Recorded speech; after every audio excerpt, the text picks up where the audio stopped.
Untuk spesies lain ni, dia punya storage semua sama je. Okey, sini tengok. Okey, dia boleh muat 1 biji helmet. Boleh muat barang-barang dapur. Boleh muat apa yang korang rasa boleh muat lah. Yang mana korang tanya tu, bang, charge dia macam mana? Pakai Type-C ke?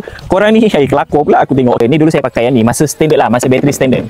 Okey, ni dia punya soket yang saya cakap tu macam periuk nasi kat rumah tu kan. Ni saya dah lama tak pakai. Okey, ni cucuk kat sini. Dia sama je dia punya soket. Okey, yang ni cucuk dekat korang punya plug point kat rumah. Untuk bateri standard, korang boleh pakai cuma super charger saja. Korang tak boleh pakai fast charging. Kalau korang nak pakai fast charging, korang kena pakai bateri lithium ion. Okey, ramai juga yang tanya, bang, bateri tu berapa kos dia, berapa harga dia? Untuk bateri standard, motor Lion G1 kat tempat tapak kaki ni ada 6 biji. Bateri dia bateri lead acid. So, untuk sebiji tu ada yang harga dia bawah 100, ada yang harga dia 100 lebih. Bergantunglah, dia tengok pada spek bateri tu. Untuk bateri lead acid ni, dia punya jangka hayat dia lebih kurang setahun lebih, 2 tahun, 3 tahun, bergantung pada korang pakai lah. Tapi kalau dia nak rosak, dia bukan rosak semua, dia akan rosak satu-satu dulu. Tapi bukanlah dia rosak setiap bulan dan bukanlah korang kena tukar setiap bulan. Memang benda tu pun macam maintenance lah juga, tapi dia bukan tiap-tiap bulan. Untuk jangka hayat bateri lithium ni biasanya 5 tahun.